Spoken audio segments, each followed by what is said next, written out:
يعني لەزەتێکی زۆر خۆشەیە و نیعمەتێکی زۆریش گەورەیە بەڕاستی. ئەو کەسانەی کە ئەبەخشن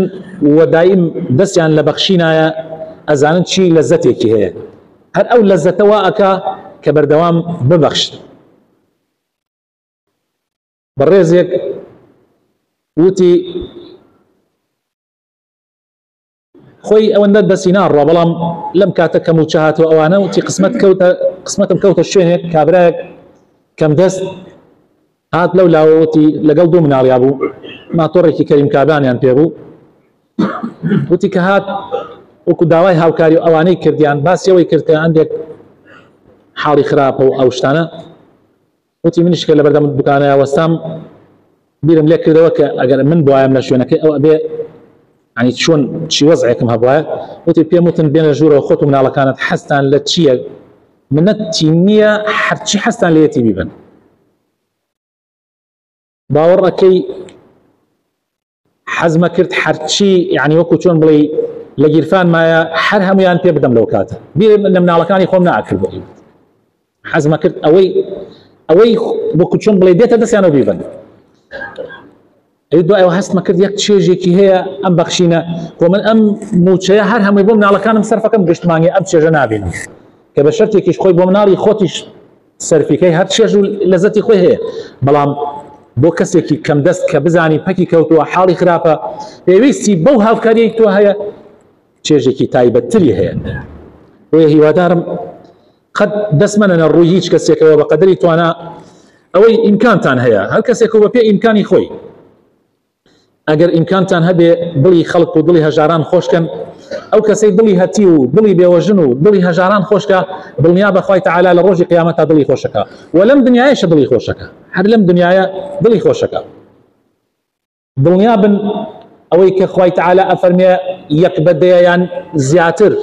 لە ئاەتی قورئانە هاتووە یەک بە 700 وەکەوە وایە ئەگەر ئینسان خێری بکە وەکەوە وایە دانیۆڵەیەک بنێژێ حەوت گوڵی لێ دروست ببێ هەر گوڵێک 100 دانیۆڵەی تایە، یعنی یەک بە 700 وەلەوەیش زیاتر خوای تەعالا پاداش دەداتەوە. دڵنیا بەجای وایە هەر لە دنیایە، هەر لە دنیایە ئەوە ڕۆدا، هەر لە دنیا ئەوە ڕۆدا. ماوەی چەند ساڵێک پێش ئێستا ئیترا ئاوە لە دوای ئەوەی کە 2015 ئەوانە و موچە کاتێککە ماوەیەک موچە دواخرا دو سێ مانگێک ئەلەو کاتانە نزیکی ئاوا جەژن بوو بۆ من خۆم بۆ خۆمەوەکو تەجروبەیەکی ژیان بەڵکۆم و لایەک ئینشاءالله ئیسفادەی لێ بکەن. مناڵەکان حەزیانە کرد لە بازاڕ ئەوانیش شتی زۆر نا هەر هاکەزایی شتێک تازەیان بۆ بکڕم، منیشی چم پێ نەبوو، بەڵامی تر ئومێدم ئەوە بوو کە وەکو چۆن بڵێ بە قەرزیش بێ هەر شتێکیان بۆ پەیا بکەم. چوین بەرەو بازاڕ ئەچوین لە ڕێگا خۆ ئەگەدارێک ئەم قسەئیکەم هیچ خلافی تیانە 2000 لە گیرفانماوە، تەنها 2000 یعنی بەتەمای ئەوە بووم کە سیارەکەم خست بۆ گەراژ و هەزاری بەم بە گەراجەکە و ئیتر ئەتاو هەر بەدەم ڕێوە بووین کابرایەکی عەرەب لێ پیا بوو لە دوورەوە هات کە منی بینیوە عەمامەوەمانەوە وتی مامۆسا بە ئینی خۆیان شێخ الله يساعدك ساعدني والله ما عندي وأمانة. ئیتر منیش لە دڵ خۆمەوە وتم سبحان الله ڕوود کردە دە کەسێک کە هیچ لەگیرفانیان نییە، بەڵام بیرم لە ئەوە ئەکردەوە کە زۆر جار من ئەم بیرە ئەکەمەوە زۆر جار یعنی ئەمە دێتە خەیاڵما ئەڵێ من لەوانەیە تاقیکردنەوە بێ.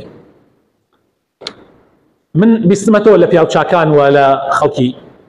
چاک ئەڵێ جاری وایە خوای تەعالا عەبدەکەی تاقیە کاتەوە، مەلایکەیەک لە شێوەی فەقیرێک ئەنێرێ تاقیە کاتەوە بزانم ئایا ئەم عەبدەی ئامادەیە یارمەتی بەندەکانی خوا بدە. لە ترسی ئەوە ڕاستی ئیتروتم ئەمانە 2000 یەکێک هەزاری بۆ گەراجەکە دانا بۆ هەزارەکەی ترم دا بەدەستەوە. ئیتر ڕۆژنە ناو بازاڕ و ئەمانە مناڵەکان وتم با بچین یعنی لە دوکانی لێک هەر چۆن بێت تۆزێک ئاوا ناسیاوەمانە بەڵکو بە قەرز شتێکمان بنێ. ئەلەو کاتە برادرێکم پێ گەشت، ئەم برادرە لە عمرە لە سەفەرێکی عمرە بەیەکەوە بووین چەند ساڵێک پێشووتر، من ئەمەی کە باسیەکەم 5-6 ساڵ بەلەیسە بوو، ئەوەیش کە ئەو عمرەیە بەیەکەوە بووین چەند ساڵێک پێشەوە بوو. ئیتر نەمبینی بووە ئەم برادرە، هەر لەو سەفەر عمرە بەیەکەوە بووین من و خێزان ئەوش خۆی و خێزانی و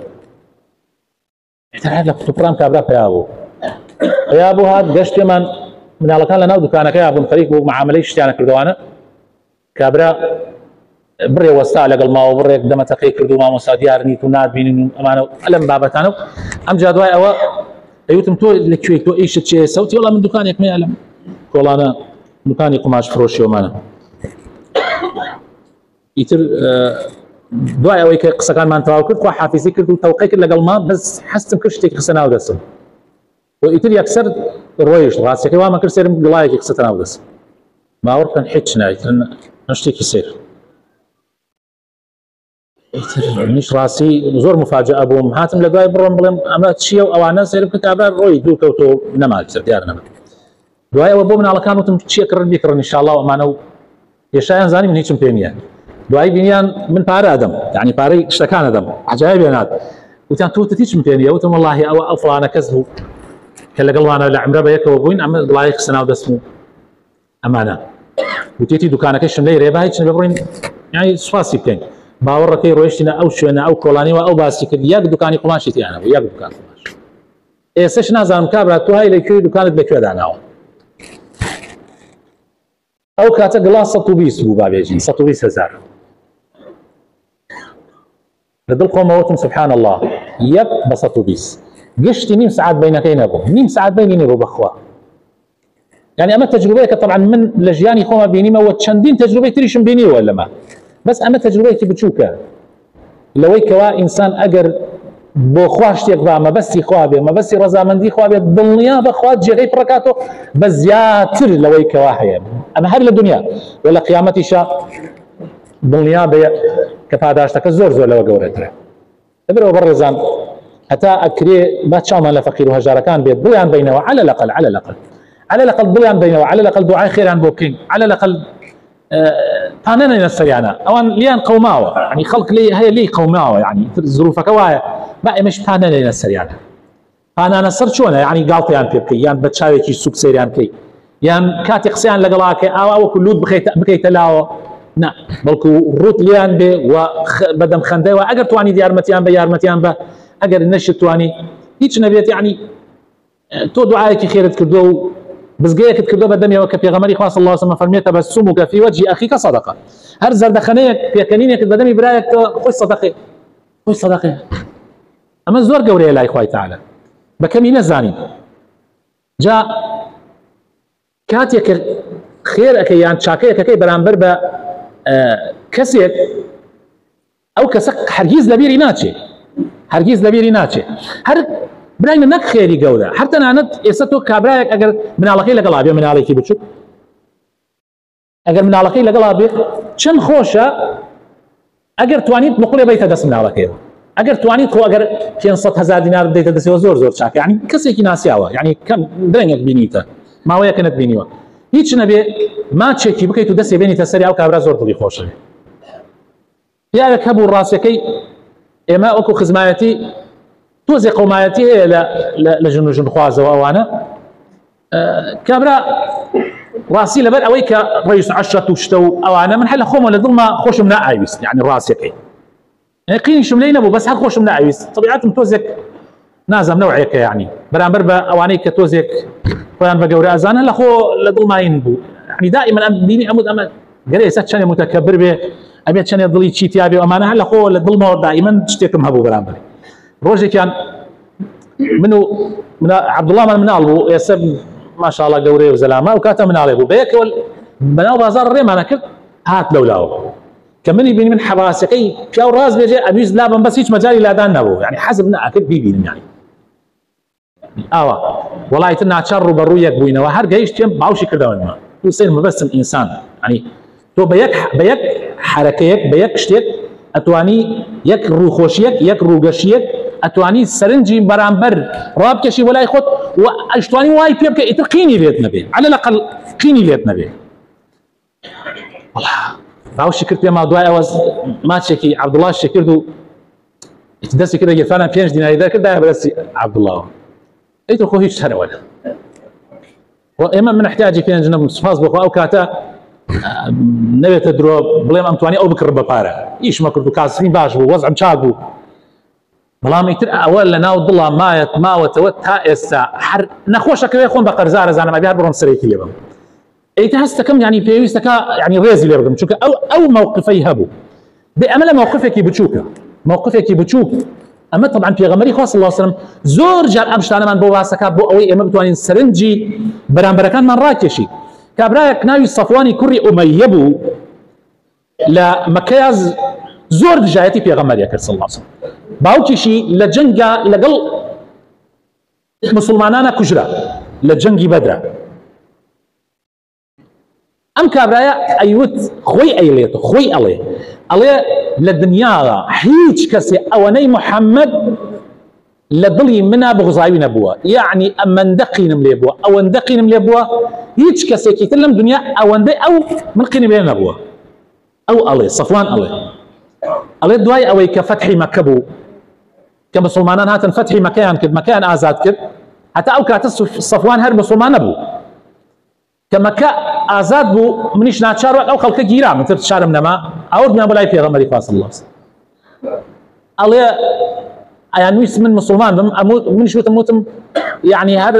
ئەبێ ئیلا بوومە مسلمان وتی کەیف خۆتە ئەنتە مسلمان یان ناویتە مسلمان کەیف خۆتە هیچ ئازادی ئەڵێ من وتم ناو ئەڵێ من قینم لێی بوو تر وتم نابم لە ماڵی خۆڵمەداش ئەڵێ زەمانە هات و زەمانە چوو لە جەنگێک لە جەنگەکانە کە پێوترێ جەنگی حونەین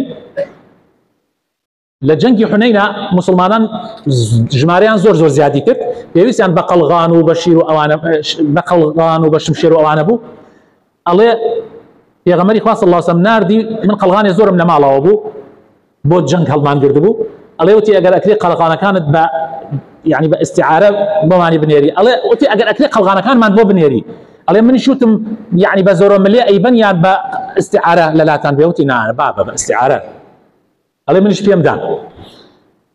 الله بيم دان دواي اوي كلا جنگه كم مسلمانان بس يعني دسكوتي كي زوريان بدسينا وسركوتني كي غوريان بدسينا الله بيغمري خاص صلى الله عليه وسلم قلغانا كان يبوم جرايوا يقدن كي نقصان نبو يقدن والله پارێکی زۆر زۆری بۆم نارد بە هەدیە ئەڵێ هەست بە کردی ها خەریکە دڵە گۆڕێ ئەو هەموو قینەی واش خەریکە نابێت سەیر مەکرد محەممەد خاوەن وعدی خۆیەتی من ئەو قەڵغانانە کە دام بە تەمای نەما سەیرم کرد هێنایەوەی دوای ئەوەش بڕی هەدیەی باشی بۆ ناردم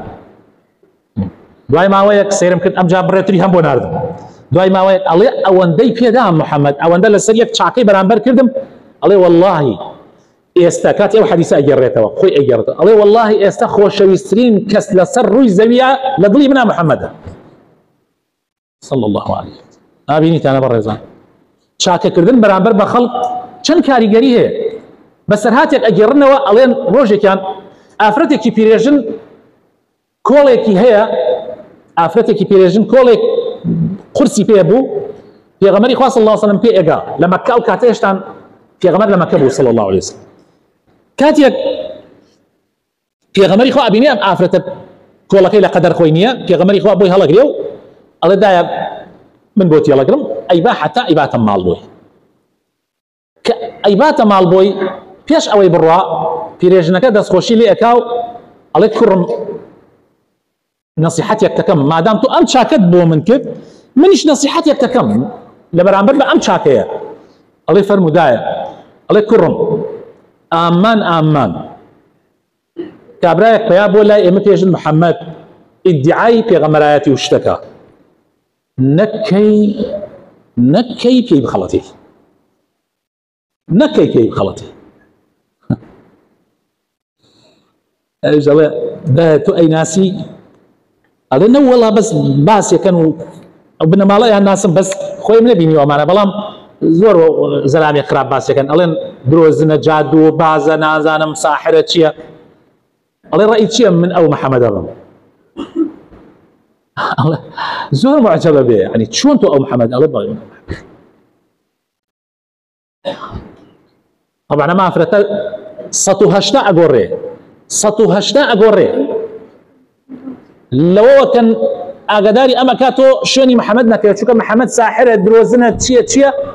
بەوەی کەوا ئیتر لەو ڕۆژە بە دواوە ئەم ئافرەتە ئەبێتە یەکێک لەو کەسانەی کە زۆر بەرگری لە پێغەمبەری خوا صلی الله علیه وسلم بەس بە هەڵگرتنی کۆڵێک هەر تەنها ئەوەنە. جاری وایە تۆ ئەڕۆیتە دائیرەیەک یعنی گەرماتە هیلاکی ماندووی بە ڕۆژووی برادێک لێ پیا ئەبێ ئەڵێ کاکە فەرموو ئەی ناسی مەسەلەن پێشا بینیوتە دراوسێتانە مەسەلە کۆڵانەکەتان لە گەڕەکەتان لە مزگەوت ئەی بینی بەیەکەوە هیچ عیلاقەیەک یعنی نە بە باش نە بە خراپ شتێک نییە لە بینتانە کە ئەی بینی ئەم زەلامە دێتە دەمتەوە فەرموو ئیشەکەت نییە با من بۆ تیرکەم ئەکرێتە بەردەم تو ئەدبا ئیشەکەت بۆ ئەکاو سبحان الله ئەم زەلامە لە دڵتا یەک خۆشەویستە بێتەوە خۆ لەوانەیە شتەکانیش ئەوەندە هەر خۆتیش بتوانی بیکەی بەس ئیتر ئەو دێت لە بەردەم تۆ کەوێتە پێشت و کارەکەت بۆ ڕاهی ئەکات و ئەمانە هەر لە خۆتەوە تر دڵتە گۆڕێ بەرامبەر بە ئەو زەلامە بەڕاستی دوای ئەوە داوای هەرچی لێ بکات تۆ ناتوانی بێژینە بۆیە بەڕێزان هەتا ئەتوانن لە ژیانە چاکە بکەن چاکە بەرهەمی لێ ئەبێتەوە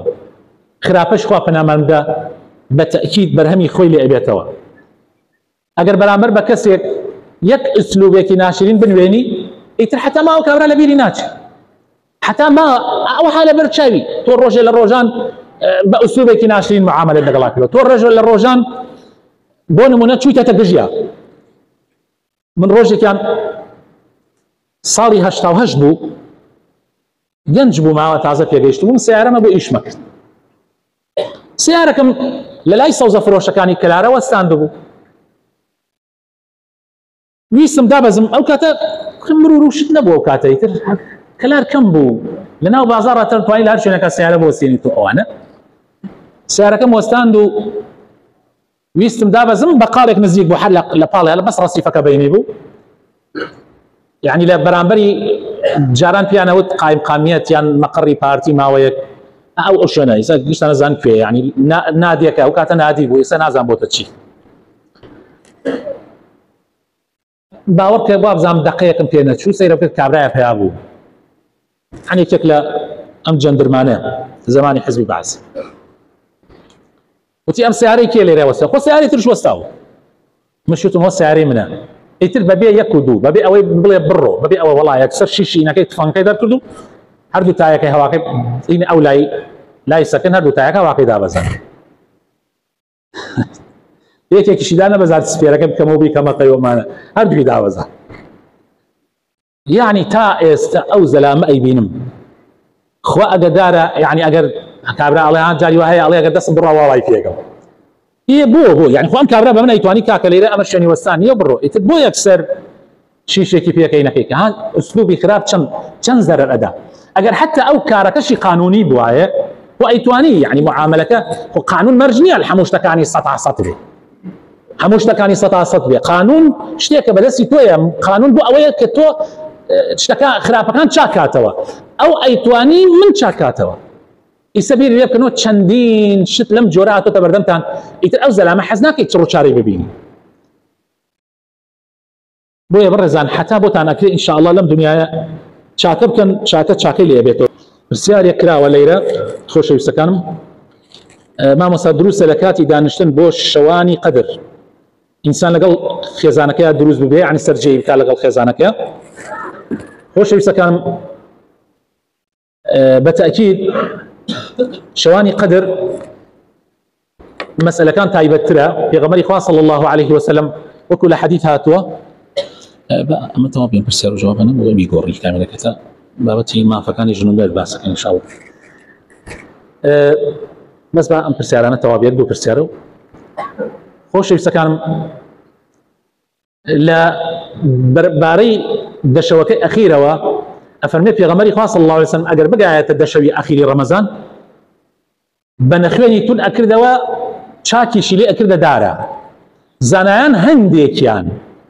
وا تێگەیشتون کاتی ئەڵێن ئەفەرمێ بە نەخوێنی تون ئەکردەوە ئەڵێن پێغەمبەری خوا صلی الله عليه وسلم ئیتر نزیکی خێزانەکانی نەئەبوویەوە وبالفعلیش يعني پێغەمبەر اعتکافێک هەر لە مزگەوت ئەمایەوە نەڕۆیشتۆ بۆ ماڵ يعني دەر نەئەچوو لە مزگەوت ئەمە زانایان وا لێی تێگەیشتون هەندێکیان کەوا ئەگەر ئینسان اعتکافی کرد طبعا خۆی سنەتە اعتکاف کە ئەگەر اعتکافت کرد ئەوە ئیتر دروست نییە هەر ناتوانانی بڕۆیتەوە ماڵ تا لەگەڵ خێزانتە سەرجەی بکەی بەڵام ئەگەر ئینسان لە ماڵا بوو ئایا قەدەغەیە نا قەدەغە نییە هیچ شتێک لەو بارەوە نهاتووە کە قەدەغە بکات لە شەوانی قەدرە ئینسان دروست نەبێ لەگەڵ خێزانیا و لە ئەجر و پاداشتی کەم کاتەوە نەخێر هیچ ئەو شتانە لەو بارەیەوە نەهاتووە وەکو حکمی شەرعی بۆیە دروستە بەڵام باشتر وایە ئینسان زیاتر خەریکی عیبادەت بێ و کاتەکانی خۆی بە عیبادەتەوە بواتە سەر مەرجە لە دوای تەواوبوونی با بڵێن ئافرەت کاتێ لەشی گرانە بێ ئەمە لەیرە باسی ئافرەتەکە چونکە ئەم مەسەلەم پرسیارە لە ناو خەڵکا زۆر باوە ئایا ئافرەت ئەگەر خۆی بشوا یعنی خۆشوەردنی لەشگرانی ئایا لە سوڕی مانگانە پاک ببێتەوە یان لە کاری شەرعی ئایا دروستە تەنها لاشەی بشوا سەری نەشوا طبعا ئەمە بەڕاستی من بالفعل ئەم پرسیارە بینیمە لە ناو ئافرەتانە ئافرەتێک ئەم پرسیارەی کرد ڕۆژێکیان بیست بووی لە مامۆسایە و توی ئەبێ خۆی بشوا يعني ئەم پرسیارەی کرد توی لە ژیانما من هەر لەم حاڵەتانە بەس لاشەم شۆردووە سەرم نەشۆردووە وامزانی هەر تەنها لاشەم شۆی کافیە حتا لە پیاوانیش هەندێک پیاو واتێ گەیشتووە تەنها ئینسان تارات بکە و تەواو نەیانزانیوە غوسلی لەسەرە پێویستە ئینسان خۆی بشوە وەکەی خۆیشی شۆرد ئەبێ قژیشی تەڕکە ئەبێ قژیشی تەڕکە ناوی قژی بنی قژی ئەبێ تەڕ بێ بۆیە بەڵام لەوانەیە ئەم ئیلتیباسە لەوەوە ڕوویدا بێ ئەڵێت دروستە ئافرەت پەلکەکانی نەکاتەوە ئەتوانێت پەلکەکانی نەکاتەوە یعنی ئەگەر پەلکی بەست بێت و تونی کرد بێ ئەتیادیە ئاو کاتە خۆیان و تەواو پێویست بەکردنەوەی پەلکەکان ناکە مهم ئەوەیە کە ئاو گەیشتێتە بنی سەری پێستی هەمووی بەری ئاو کەوتە بێ جا ئەوە مەسئلەیەکی گرنگە و ئەو پرسیارە ڕوونکردنەوەیەکی چاکە کەسانێکن دێن بۆ مزگەوت کەچی ئاسایە بەلایەن و قسە لەگەڵ برای مسلمانیانە نەکەم واللهی بڵێم چی ناسە من خۆم بۆ خۆم قەناعەتم وایە کە ئەگەر بەبێ هۆکار یان ئەگەر هۆکارێکی دنیاییش بێ ئەگەر قسە لەگەڵ برای مسلمانتان نەکەی زۆر خەتەرە هەموو کەسێک کردەوەکانی بەرزە بێتەوە بۆ لای خوای پەروەردگار کردەوە چاکەکانی ئیلا کردەوەی ئەو کەسانە نەبێت کە قسەیان لەگەڵ یەکان نییە ئەوانە کە قسەیان لەگەڵ یەکان نییە کردەوەکانیان بەرز نابێتەوە بۆ لای خوای پەروەردگار بەڵام طبعا ئێمە ئەو شەویشە ئاماژەمان پێ کرد کاتی ئێمە ئەڵێن ئەوانەی کە قسەیان نییە لەگەڵ یەکا دوو کەس قسەیان لەگەڵ یەکان نییە حاجی محەممەد و حاجی عەلی دوو کەس قسەیان نییە لەگەڵ یەکا لەیرە ئایا هەردووچیان کردەوەکانیان بەرز نابێتەوە